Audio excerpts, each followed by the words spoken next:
Fala galera, como é que vocês estão? Tudo tranquilo? Mais uma vez eu aqui, Roberto, aluno do programa de pós-graduação e mestrado em Ciências Médicas, para bater um papo com vocês. Hoje eu queria saber se vocês conhecem, já viram, têm noção do que seria esse equipamento, tá? Esse equipamento é um medidor de estresse térmico, ele na verdade é um conjunto de 3 sensores, 3 termômetros, que ele nos dá o termômetro de globo, o termômetro de bulbo seco e o termômetro de bulbo úmido. Através do uso desses 3 parâmetros, a gente calcula o IBU-TG, que é o índice de bulbo úmido e termômetro de globo. Tá, Roberto, mas para que serve isso? Ele é um índice utilizado na higiene ocupacional para avaliar a possibilidade de sobrecarga térmica, a possibilidade de sobrecarga fisiológica, tá? Para que vocês tenham um pouco a noção, vocês podem retornar lá no podcast, né, no episódio de doença renal crônica de origem desconhecida, e a pergunta-chave do nosso projeto é justamente se a doença renal crônica de origem desconhecida ela é uma doença ocupacional da era moderna. Então, só para contextualizar, o nosso trabalho visa fazer uma pesquisa, um questionário em cima desses portadores, né, para entender se isso tem relação com alguma exposição ocupacional prévia, ou a produto químico, agrotóxico, enfim, ou a sobrecarga térmica, a exposição ao calor. Eu trouxe o calor para a gente conversar, para a gente entender como que a gente avalia isso, a gente contextualizar a clareza de evidência de exposição desse público-alvo nosso, né?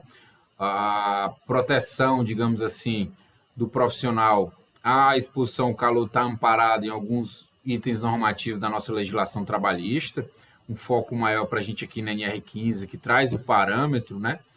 Que é o nosso parâmetro de análise, mas ele não é o divisor entre o bem e o mal. Esse parâmetro, o IBU-TG, ele tem uma limitação que o profissional, para que aquele índice proporcione um ambiente seguro para ele, é um profissional que deve estar aclimatado, né, já deve estar trabalhando naquele ambiente, já está exposto previamente, vestido adequadamente, né, saudável e não medicado.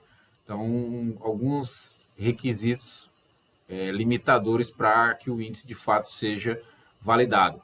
A NR17 fala de parâmetro de conforto, ela traz índices, parâmetros para ambientes climatizados, de ambiente administrativo. A gente tem a NR21 que traz amparo para o trabalho a céu aberto, a NR29 que fala do trabalho inclusive na agricultura, e a NR36 que fala do ambiente, traz requisitos legais para ambientes de abate de animal, frigoríficos, está mais relacionado com frio, tá? Então, o índice IBU-TG, ele é o parâmetro hoje validado tanto pela Previdência como o Ministério do Trabalho. Ele é um agente físico, a gente na higiene ocupacional tem uma divisão de agentes físicos, químico e biológico. O físico, o agente físico é toda forma de energia, então a gente pode colocar nesse grupo também ruído, vibrações de mão e braço, vibração de corpo inteiro, pressões anormais, radiações ionizantes e não ionizantes. Mas voltando para o calor, né, a gente preconiza que esse índice garanta, né, que a temperatura interna do corpo, numa pessoa média, né, uma pessoa sadia, ela não ultrapasse 38 graus, ou seja, não sofra uma variação maior que 1 grau da temperatura de 37, que é o normal para uma pessoa média, né? Então, a gente vai sempre analisar essa sensação térmica produzida pelo ambiente de trabalho, onde a temperatura do ar, quando ela é maior que 33 graus, então o ambiente tende a dar calor para o corpo, né? E quando a gente tem uma fonte de calor radiante, calor com chama, por exemplo, a tendência é que essa temperatura de fato seja bem maior que 33 graus, então o ambiente acaba sendo fornecedor de energia, de temperatura para o corpo. Aqui a gente tem um diagrama só para trazer um pouco dessa distribuição do que é o confortável, está ali naquele meio termo, né? Um ambiente muito seco, ele é desconfortável, um ambiente muito úmido, para a nossa análise, por exemplo, é um complicador. O ambiente muito úmido não vai permitir o corpo de fazer essa troca térmica com o ambiente, né? O ambiente muito quente, muito frio, então confortável ele está aí nesse meio termo. A norma NR17 até trazia um parâmetro de umidade mínima para proporcionar conforto, que era de 40 graus. Na última revisão de janeiro, ela tirou esse parâmetro. Aqui eu não tenho a intenção de ensinar o padre a rezar a missa, né? Mas é só para a gente entender um pouco do funcionamento do corpo após ser afetado pela sobrecarga térmica. A gente vai ter ali o cérebro determinando que o corpo está quente, né? E aí a gente vai ter os vasos se dilatando, o coração passa a bater de forma acelerada, então esse sangue do interior do corpo acaba sendo distribuído para a superfície. Então a gente tem essa evaporação do suor, que seria justamente para eliminar esse calor. Então, quando o ambiente está muito úmido, a gente tem um retardo nesse processo, a gente acaba não tendo a evaporação do suor e isso aumenta a temperatura interna. E o líquido, se a gente não tiver essa reposição dos líquidos perdidos no suor, né, o corpo ele vai começar a desidratar. A gente já tem uma série de doenças já validadas por esse efeito, na exposição rotineira, diária dessa temperatura elevada. A ideia da gente é entender se isso também está relacionado com a doença renal crônica de origem desconhecida, né? Aqui seria de fato como é feito o cálculo do índice, como eu mostrei para vocês, o termo de bulbo, o de globo, o bulbo úmido e o seco, tá? Eu vou levar ele na sala para vocês verem ele de perto. Então, perceba que o úmido é o que tem maior peso na fórmula, 70%. Então, a umidade ela é um fator importantíssimo nesse índice, né? Nosso amparo legal para utilizar esse índice, como eu falei para vocês, está no anexo 3 da NR15. Metodologia de avaliação está numa norma de higiene da Fundacentro, que é número 6. Trazendo para a realidade, para a análise da tarefa, de fato, eu trouxe 3 tarefas que a gente pode facilmente encontrar lá num trabalho da agricultura, por exemplo, se esse trabalhador que a gente vai entrevistar for um trabalhador da agricultura, enfim.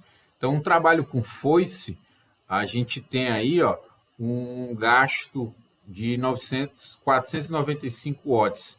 Então, o parâmetro, pessoal, ele não é um parâmetro para todo tipo de trabalho, ele é um parâmetro que é referenciado pela atividade metabólica da tarefa. Então, quanto mais intensa, quanto mais elevado o nível de exigência dessa tarefa do ponto de vista do esforço físico, menor é o parâmetro. Então, um trabalho com foice, o parâmetro é em torno de 25,7. Se eu tenho um trabalho um pouco mais pesado, um trabalho com remoção com pá, por exemplo, o parâmetro cai para 25,7. Eu trouxe uma outra referência, um trabalho moderado com os braços, em torno de 320 watts de gasto de energia, o parâmetro já sobe para 27,9. Para isso ficar um pouco mais claro, tem uma figura aqui para a gente discutir, que eu tenho, quanto mais elevado, vamos dizer assim, o metabolismo, menor é o parâmetro tolerável pelo trabalhador. Percebam que a curva, né, do TLV, que é o parâmetro, vai caindo, né? Para vocês terem ideia, a gente fez um trabalho recente com motorista de ônibus, em torno de 200 e poucos o watts. Vou botar o 200 só para a gente ter uma referência, e o parâmetro em torno de 30. Então, a gente fez um trabalho no mesmo motorista com um ônibus com ar-condicionado e outro ônibus sem. Só para vocês terem ideia, com ar-condicionado deu em torno de 24, um ambiente bem confortável e seguro, digamos assim. Sem o ar-condicionado deu acima de 30, ou seja, a gente chegou à conclusão que aquele ambiente oferecia risco, né, de sobrecarga térmica, consequentemente sobrecarga fisiológica para o motorista de ônibus. Olha como análise, onde é que eu quero chegar. Para uma atividade que a gente entende talvez que seja simples, mas aquele trabalhador, né, exposto àquele calor diariamente está sim sendo agredido pelo agente físico calor. Aqui, deve ter gente pensando assim, o Roberto gravou o vídeo agora um pouquinho antes de vir para a sala. Estou gravando o vídeo no dia 26 de abril, tá? Eu fiz uma simulação através do aplicativo da Fundacentro, da temperatura de ontem, tá? Do IBUTG de ontem. Esse aplicativo ele não tem validade quando eu quero fazer um laudo. Quando o engenheiro de segurança ou médico de trabalho precisa elaborar um laudo para caracterizar a insalubridade ou caracterizar a atividade como especial para a Previdência, tem que ser utilizado um equipamento, tá? Posicionado com um tripé lá, enfim, tem uma metodologia bem interessante.